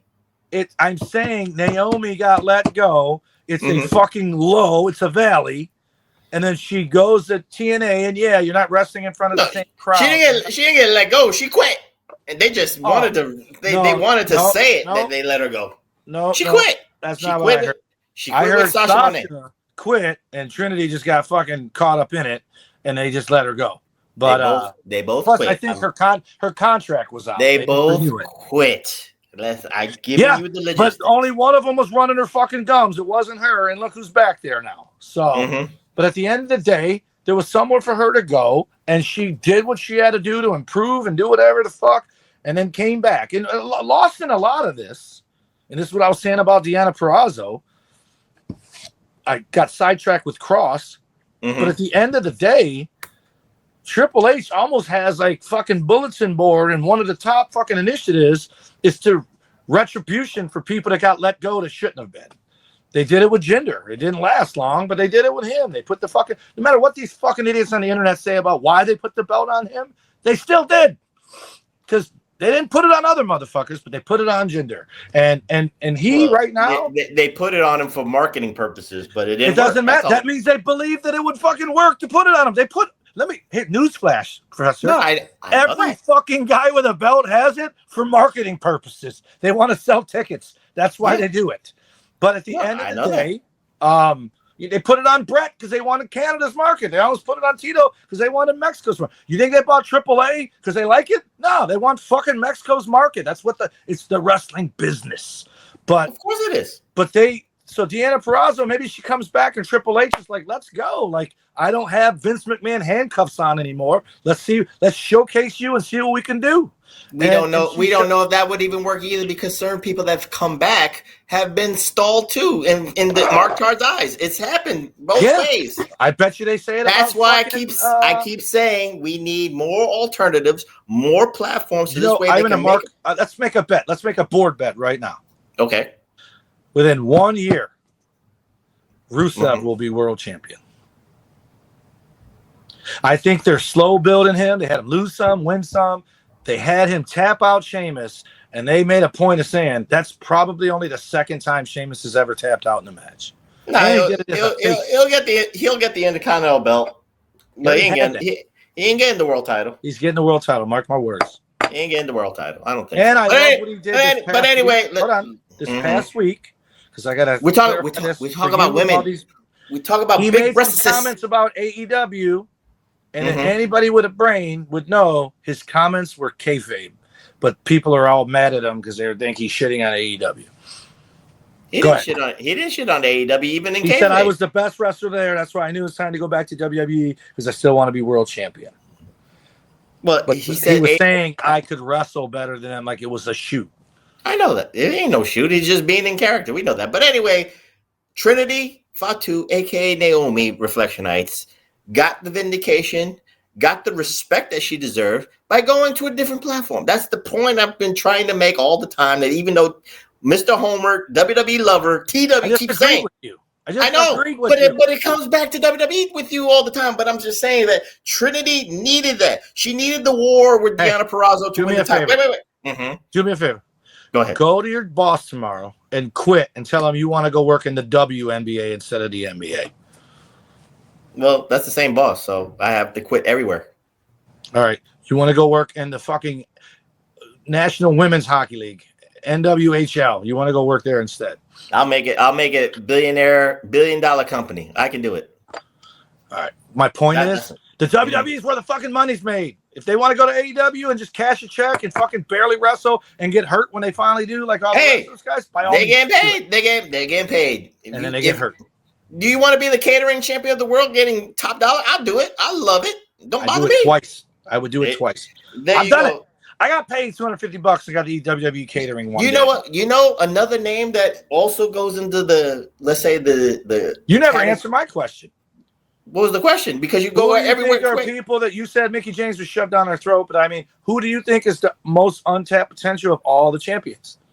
Most untapped potential of all the champions. Like, could have been more other than the little flash of pan that they had the title. There's one I left for you. I left it for you on the fucking table, but I left it for you. Well, for people that I like Deonna Purrazzo as untapped potential that she should, and another woman that belongs in Deonna Purrazzo's category too of misused and abused to a degree, but again, the Fumbleina of Tony Khan is Taya Valkyrie.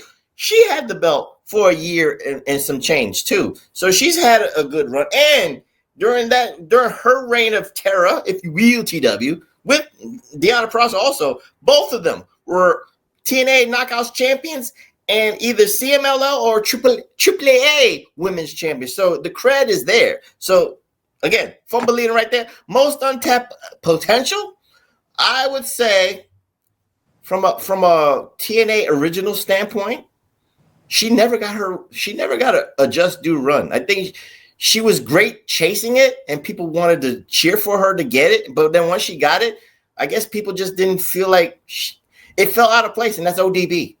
I think ODB is the untapped potential because people loved her chasing it. People wanted her to win it, but then when she came so close, we were like, oh, damn. But then when she got it, then people are like, oh, what are we going to do now? What's the cheer for? Story's over. The story's over. That's the problem. The one I was leaving for you. Okay. And I don't know what the fuck happened to her. She lost the belt and then asked for her release.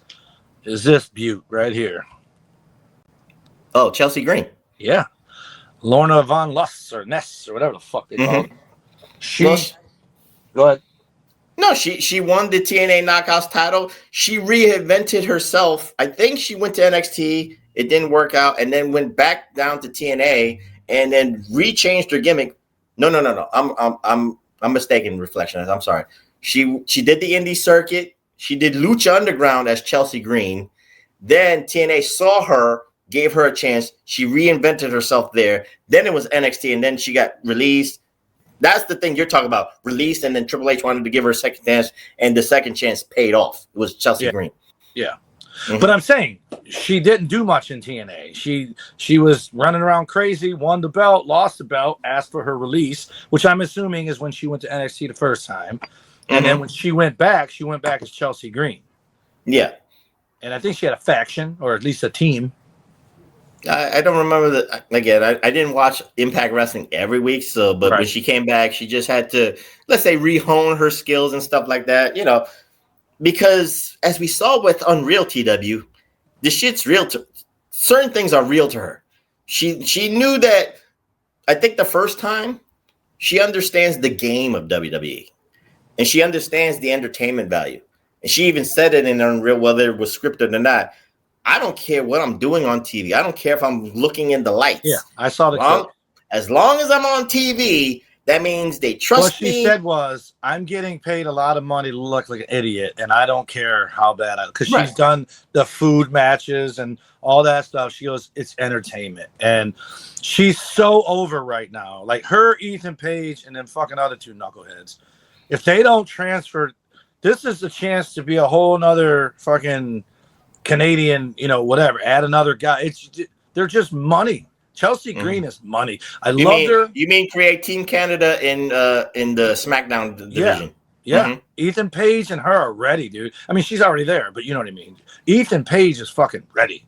You know what I love about him? So wait. So what you're saying is for Chelsea Green, she needs the heavyweight title for vindication and validation. Then if she doesn't win a world title, there's something wrong with the fucking Triple H. Triple H, something wrong from Belita. Because she is fucking money, dude. Like every day when they say tonight only 50% off, I'm this close every day to buying a Chelsea Green shirt. I think the world of her, and it's got nothing to do with Matt Cardona. If anything, that's almost a handicap. Like, I might like her a little more if it wasn't for. And my buddy Jeff, the one that's sick, Cardona donated to his GoFundMe, man. So choke up. So I don't have any issues with Matt Cardona. Chelsea Green, I don't associate her with him. I'm glad they're separate, if that makes sense. Like, if he came back and then they put her with her and took her away from Ethan Page, I would hate it. Because Ethan Page and Chelsea Green with a combo I didn't know I needed until I saw it. And it's what he did with the NXT belt. They're just very, very entertaining, man. Both of them. Just good stuff. I'll give you that. Yeah, very entertaining. But you got to start somewhere, and then you got to have platforms. And both wasn't she normal at TNA and then got crazy? She got like she had a wedding gimmick. Wedding. There was a shotgun wedding that the guy turned her down. I forgot. I think it was Allie. It was Allie and her in this wedding thing, and then Allie's boyfriend was supposed to marry Chelsea Green, and then she went crazy with the makeup and shit like that. So it's funny you say that. Again, another example of what AEW had and did not capitalize is Allie. Because in TNA, this is a great example, Reflectionites, of platform recognition. She was empathetic. Everybody loved her. She was the underdog. She was like Johnny Gargano if you wanted to. She was the woman she was the girl next door. And then AEW, Tony Khan, I guess that pool meme, she was already buried. She was already underneath. She's already bones even when she signed. But at least she was the catering champion of the world. But he didn't know what to do with her. But TNA knew what to do with her with that empathy gimmick and being the underdog woman. And then she got killed off by Rosemary and the undead realm and shit like that. Which shit was funny. But again, what say you about Allie? So she's been done with TNA since 2023, I think it said. No, she'd been gone since 2018. No, AEW. Oh, she's been AEW. I don't know when her contract. I read on Wikipedia that she was there till 2023. It's like you said, Tony Khan keeps you with those 4 or 5 year deals. I don't know when so she had a 4-year deal then. Yeah, because she's doing something else now, but I don't know what it is. But like, that's anybody with any kind of character work and Impact or AEW. They're bringing people from AEW in now, lots of them. Anybody with character work, like I honestly say this, like you joke around. I fucking love wrestling, right? Obviously, I loved it more as a kid than I do what this is now. But also, I'm not dumb. I know they're not booking it for me. They're booking it for the fucking person that's the age I was when they hooked me. And so, but I watched a WWE, like I watched whatever that shit it was called, Clash in Paris. And you watch it. And it's just something. It's different, man. It's larger than life, and it's all encompassing. It's not just the two guys in the ring or girls. It's not just the commentators. It's not the lights and the set. It's the audience too, and it's the angles, and it's just everything is. It's a well-oiled machine. Is the best way I came up with when I was watching it going. The only botch I didn't like was Paul Heyman. They shouldn't have had the camera on him because the whole time he's sitting there, it shouldn't happen this way. Is he ready? Is he ready? They show it. He's basically waiting for Roman to get in the ring, and that camera should have been on somebody else, or at the back of his head. But it's just such a well-oiled machine. And then when I watch AEW, for example, do you know what I noticed the most on an AEW show? What? The audience. That's it. If the audience sucks, I'm fucking turning it off immediately. If the audience is going crazy, I keep it on to see what they're going crazy about. But inevitably, I always feel like I'm watching the same thing I watched the last time I turned it on. There's so much, I used to find it as an insult when people said wrestling was a guy's soap opera. But that's what it is. It's an action movie. It's not a soap opera. Everything leads to something. Him getting his shoes back, and then he cuts them and throws them to fans and signs them first. Then, little nuance, he signed 2 shoes at once instead of signing and throwing it, knowing he was getting that spear, so someone else could then throw the shoes out, and they still were signed. It's just, everything is just fucking, dude, are they all hits? No. And I would say TNA, I didn't even know this. I found it out today. There was a hashtag LOL TNA because they were just taking a beating on as recently, not even, even post WWE partnership. No, LOL TNA is just booking faux pas. That's all it is. Right. Mm-hmm. But I'm saying they're making fun of him for fumbling, and they were saying Sienna was a fumble. That's why I brought Sienna up. But I think AEW tries hard to have consistency, if that makes sense. Everything ends, it builds to an end, where I just don't feel that way with AEW. I feel like everything's tonight. It doesn't. So I think I told you this when I wrestled for GLW, MLW, or not MLW, MWF. Lima, all this places that I wrestled every month. There's months I didn't have it. I just had a match, right? But then other months I was in storylines leading up to stuff. All those other shows we did, like if GLW went on the road and we wrestled in Van Wert, Ohio, and they were spot shows. AEW feels like a spot show. TNA feels like a promotion. Does that They're consistent. TNA's consistent. A storyline. They're promoting something that leads to an end. Whereas every week it's just like, tonight we're fucking throwing 9 luchadors in the ring and we're putting a fucking dome on the cage. Come check it out. It's like, it's just, ask yourself, man. I keep harping back on Steamboat and Savage, but when's the last time you watched a match where you went, wow, that was a fucking good match. Like I'm going to remember this one for a long time. And some might say Logan Paul and Cena had a match like that. I doubt everyone would agree to that. Definitely not Steamboat Savage, by the way. But I think for me, it would have been fucking NXT Black and Gold with fucking Gargano and Adam Cole, or Tommaso and Gargano. That era, that's when I would see matches and go, phew. It felt like a roller coaster ride. Like, damn, who's going to win, who's going to lose, or whatever. And I just don't get that from wrestling anymore, or not very often. And so because your bar is so high of what your expectations are. No, I think it's low. I think it's low. And your bar is high because you find flaws in AEW so quickly and so easily. It's not even about flaws. It's the biggest flaw is that I see this. I'm telling you, when I went to that AEW Blood and Guts, the first AEW, you found a flaw in the Blood and Guts match. You want to know what the flaw was? They were sleeping. The first 4 matches all did the exact same spots in all 4 matches. All of them. I don't want to talk about men right now. I want to keep it on the ladies. I want to keep it on the ladies. I bought a ticket to that fucking show. That's you don't do that if you're not pulling for them. I didn't go for free. I paid $100 to go see that fucking garbage. And then, like you said, the people sleeping in there.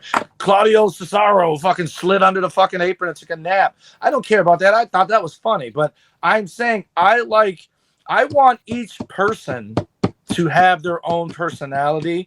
And then when they have a match, you're not going to see that exact same match. Like, you know what I did last night? I saw you in concert. That's when I found out you were Rob Bass. Do you know what Rob Bass did, and Freedom Williams did, and Young MC did, and then Vanilla Ice did? You know what all 4 of them did last night? What? They came out, and they said, wave your hands in the air. Wave them like you just don't care. And your shoulders hurt.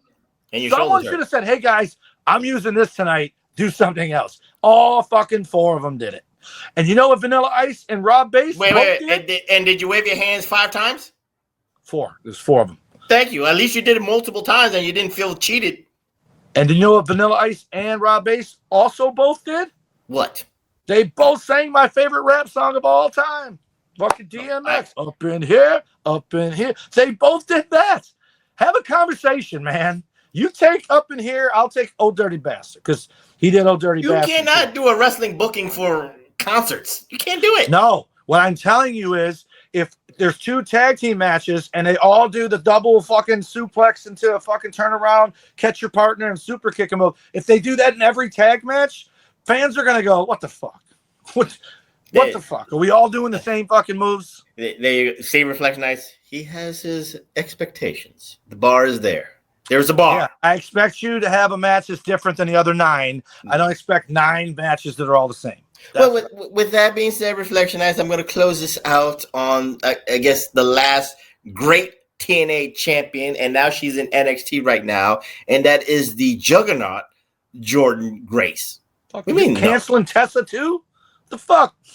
Well, I'm not canceling Tessa. I'm saying she's the last great champion. She's the last great dominant TNA champion. Tessa had a run, and of course she's better because Tessa actually was the men's world champion. I'm not going to take. I'm giving her flowers, but on terms of legacy and the prestige, and being on par with Gail Kim and Awesome Khan and fucking Taya Valkyrie and Deonna Purrazzo, Jordynne Grace is the last legit champion like that. You can't deny that. You want to combine Tessa Blanchard? First ballot TNA Hall of Famer is what you're saying. Give or take, yeah. Yeah, most recent, not last, because there'll be another. Right, she is. JC Jane's on her way. She's climbing that ladder. She's chipping a Mount Rushmore face right now up there. I don't know if she is, but let me just say this for Jordynne Grace, and then if you want to add Tessa Blanchard with your last little tidbits, we saw I don't know if you want to call it the maturation, but again, she is the victim of what's going on in social media. She felt a little bit conscious of her body, and she really went to the gym. She went to the gym hard. She had a body. She was thick in the hips. She was thick in the waist and all that stuff. Reflection Eyes. See those pictures in 2016. I'm not kidding you. And now in 2025, well, what's her husband's name? I forget his name. Jonathan Gresham. He gets a boner for the biceps. Cool. God bless you. But she is night and day for what she was almost 10 years ago to what she is now. She went body strong, but she felt body conscious, TW. She felt victim to the social media stuff. So, but you can't deny what she did in TNA, and now hopefully it will parlay into NXT, and then of course she will be on the main roster in a matter of weeks. Let's say about Jordynne Grace. This is not going to be a hot, popular take. But first, before I say anything, I got to say this. Any fucktard on the internet who's sitting at home with Cheetos dick because they eat Cheetos and jerk off with the same hand and turn a dick orange, who have the fucking nerve with their fucking 4 pounds of fucking acne oil in their face and their fucking king dongs, their hand down their pants more than it's not, watching wrestling, who have the fucking audacity to go on the internet and call somebody fat, ugly, or whatever, unsolicited. Which they did, yeah. Is a fucking savage loser. There's no redeeming them, okay? Okay. Now, if she went on the internet and was talking shit and someone said, fuck you, fatty, she asked for it. The other person's still an asshole, but it's asshole on asshole crime. It's okay. That's the kind I participate in. But I would say this, and this is why I say it's not going to be popular. My problem with all this shit, fat shaming, terrible. Fat promoting, also terrible. So when you have people, I've talked about it to you before, I believe, on here. When you have people, I'm going to name you 5 motherfucking people that the media shoved down our throats as saying, big is beautiful. This is girls, you should be like this because this is be comfortable in your body. Lizzo. Jennifer Hudson.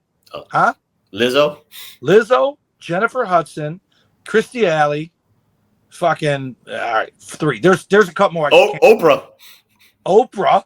And there's one other more recent one. I said Jennifer Hudson. Anyway, one other fucking Ruben Studdard, I think, lost a bunch of weight. So you have all these people. The second they get money, guess what? They're not anymore, Professor. Obese. Because they don't have to work a 9 to 5. They go to the gym. They got to cook. They're eating right. They're working out right.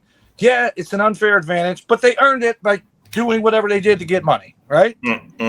So my problem is when you're running around telling kids it's okay to be fat. It's not if you want a fucking long, productive, healthy life, right? I once had a friend say to me, and I think the world of her, she's never going to listen to this. I would call myself fat bastard on the internet. And she reached out to me and she said, Tom, she actually said this to me in person too, but first time was in person. And she said, listen, trust me, you're not fat, which is unfair because I know what I look like when I don't feel like I'm fat versus what I look like right now and I feel fat. I'm not the best me. I could be healthy. Vanity's out the window. I don't give a fuck how I look. I just want to be here looking like something, not in a fucking jar with ashes to call dad, right?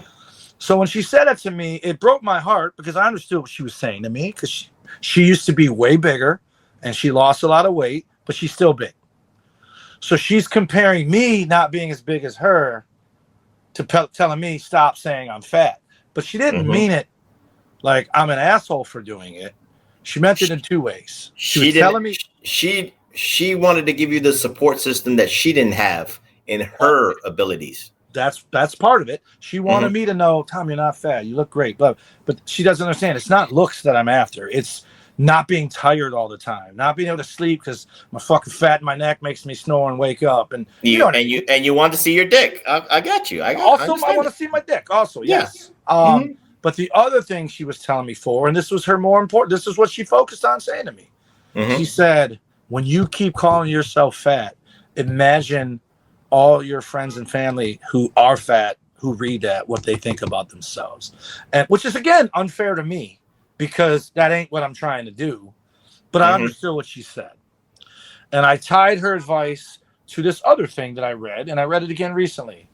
Don't make fun of yourself, even in jest and joking. Because if you do that as a default, you're going to start believing it if you don't already, right? So one thing I've recently changed in my life is when people ask me how I'm doing, my response every time, and it's because people laugh every time I say it, is they go, how you doing, Tommy? And I'm like, old and fat, or old and tired is what I say. Now, when people ask me that, I say, I'm blessed. How are you? Because I am blessed, and I should be focusing more on that than that. Jordan Grace had a fucking interview on, you know how the pay-per-view ends and they fill up with like little segments of old shows that they just throw 5 minutes of an interview or whatever on there? The personality profiles, I know. Yeah. And they showed her and they showed how she had her family. This shit, it makes me emotional because I'd hate to be in her shoes when she felt this way, right? She was an extra. Her parents and family drove in, sat front row, and they never put her on camera. And she goes, that's when I knew I'm never going to make it here because, you know, I don't look like them. Which is also a little bit unfair because there have been overweight women in WWE before her and after. So, but the good thing is she took that as motivation, not only to get better, but to get healthier. Now, obviously, messing around with the test, if she is not necessarily getting healthier, but I guarantee you as a springboard, her and Rhea Ripley, I've noticed two things. I noticed this about both of them. I remember Rhea Ripley looking like a dude. She's so much smaller now. She's still ripped, but she looks effeminate again. And I feel like Jordan Grace is doing that little by little too. She's still jacked, but I feel like it's not gas anymore, if that makes any sense. But again, she went through what she went through on social media. But she used it for motivation for good, not sadness, and went fucking hung herself or something like that. And so good for her. And I'm glad, again, just like Trinity, I'm glad it paid off. And now she's there. And again, like I said, they got to put her over soon. They can't just keep jobbing her out. I'm trying to figure out earlier. I'm like, how long has she fucking been there now? She got like 2 wins, but go ahead. She got more than 2 wins, but she's going to be on the main roster in a matter of weeks. So it doesn't matter if she wins the NXT title because it's a moot point. She'd be transitional and then lose it. So I'd rather not her be an NXT champion. I want it for her resume. I want her to win the NXT title. I want her to win. If she wins the NXT title, if she wins the NXT Women's Championship, then she's going to be there for a year. You don't want her there. She's more than that. Stephanie wasn't there for a year, but she won the title, and she got the fuck out of there because there's nothing left for her. Exactly. Give Jordan Grace the title and let her get the fuck out of there for a week. Not for a week. Fucking you there. Have her come up at wait. No. You can't say that. You just said in TNA's illustrious history, you didn't like there's women that had 4-day runs, 1-week runs. It's happened. It's normal. I said you can have her as a champion for the rest of the year and then lose it right before the Rumble and then come out to the Rumble and be on SmackDown or Raw. I'm fine with her being there till the after WrestleMania call-ups. They don't do that no more. Triple H has changed everything too much. But anyway, neither here nor there. So with that being said, the last 30 seconds, TW, is yours. You remember like last week, the greatest TNA champion. So it would be the greatest knockout champion in your humble opinion. No wrong answer here. And the worst reign, because I don't want to disrespect the wrestler, worst reigned knockout champion in your humble opinion. I don't even mean it to disrespect the wrestler. I'm just going to tell you, and I don't even mean it personal. God bless you. There's 2 types of people in wrestling: people that grew up watching it and people that didn't.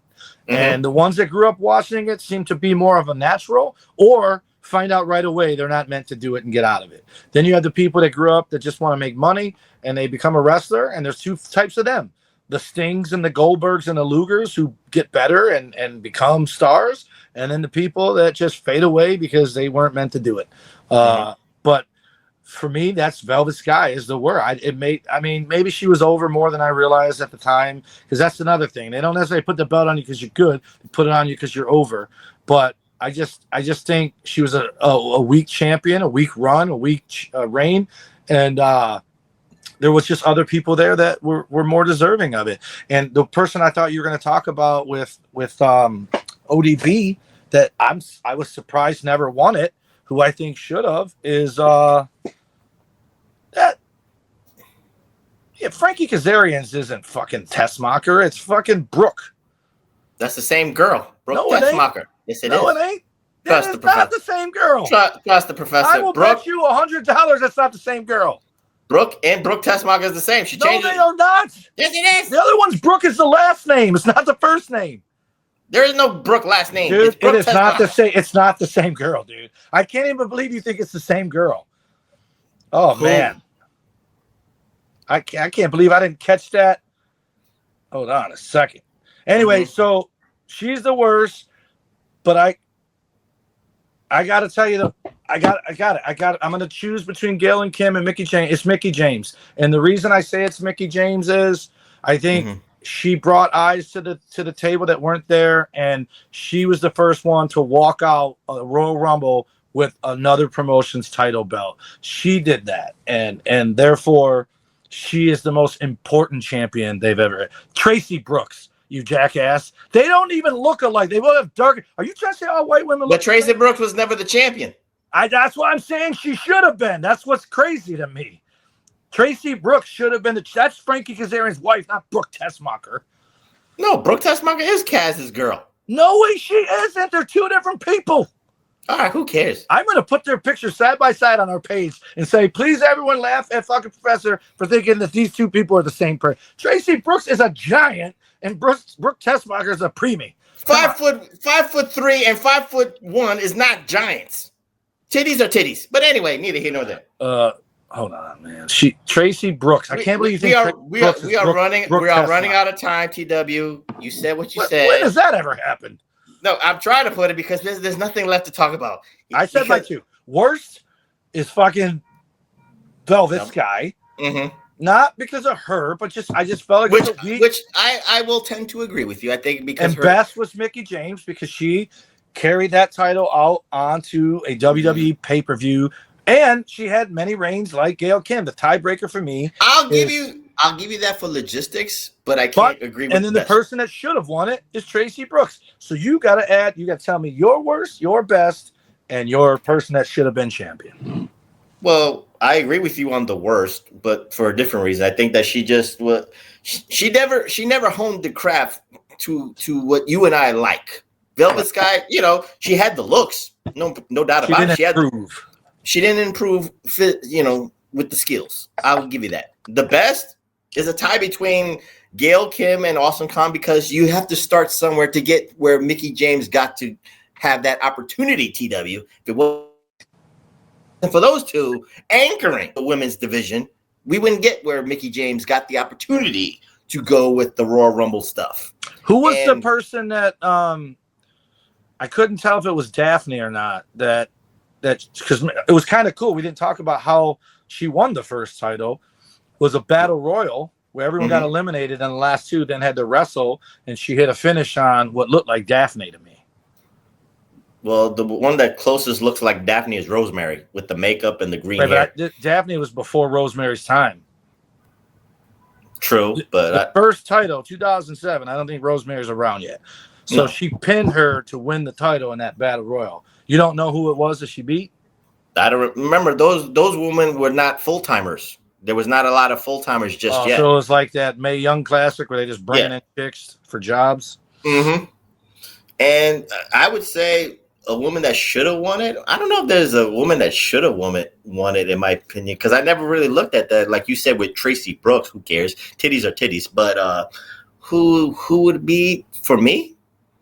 I think anybody who just didn't get a chance, anybody who maybe like floundered in NXT that got a shot here and there in TNA or vice versa, whoever did not make Roxy it in Laveau. Roxy Laveau? Oh, okay. That's who she pinned, yeah. Oh, the rocker. That's a rocker chick. That's not the same as Rosemary, but no. I get, the way she was dressed, I thought it was Daphne. Well, for the circumstances, she never won. I guess maybe they should, for the fans, Roxy Laveau should have been the TNA Knockouts champion. She had the shaved head, right? She lost it to shave her head, but initially it wasn't meant to be like that. But with that being said, we close on this Spotlight edition. This is the first time in Reflection history, Reflection Nights, that we actually spotlight a women's championship, and it's apropos that we're progressive. We're always progressive. We are we're the head of the curve, but we picked the TNA Knockouts Championship because it is the lineage, it is the prestige, it is the most important championship in North America. And with that being said, and again, September is a fucked up month because again, TW's on vacation, Ray's on vacation, so maybe we might sneak in an episode here and there, so we won't have a big gap. So what we're gonna do next time, I don't know, but maybe I'll give you a movie. I'll give you that hint. All right. Watch it on the plane. There you go. So with that being said, TW, give out those socials so we can get out of here. Alrighty, you can follow us at Pro Wrestling Coalition. Actually, the Pro Wrestling Coalition sponsors us, and you can follow us at PWC Network at podbean.com. You can also find Hameen Media Group at podbean.com and HMGs at channelattitude.com. Our X is at PW Reflection. You can find Big Ray Hernandez all over the internet at Big Ray Hernandez, no matter what site it is. You type in Big Ray Hernandez, you're going to find him. He's live every Wednesday with the NXT Next Level podcast. And then every Tuesday, he does the Raw recap live on the YouTubes. My Instagram and X are at TommyWonder19. My Snapchat is #Wonder. Facebook.com/TommyWonder. And then also my other X and TikTok are at TheTommyWonder.com. And you can find Big Vito and Noel at the Big Vito brand on TikTok. You don't stop. And this will be uploaded. Well, you know what? YouTube, fuck you, man. You messed up my intro for last week's episode, and I keep telling you, I'm not trying to make money, but god damn it, let my shit play fully. But YouTube, fuck you. But anyway, for all the Reflectionites, follow this. This will be on my YouTube page at PWSOPROF. That's PWSOPROF, and follow my Twitter at PWSOPROF. I want to get out of here right now. So with that being said, I'm the professor. That's Mr. Wonderful, the solo idiot, and the undisputed, undeniable Detroit Rock City, Michigan heavyweight champion of the world, Tommy Wonder, saying goodnight, and we'll see you, I don't know when in September, but we'll try to see you here on the PWR podcast at the Hameen Media Group at podbean.com. Peace! Oh, that's ODB. I got you with that. And your titties are bouncing. Yeah.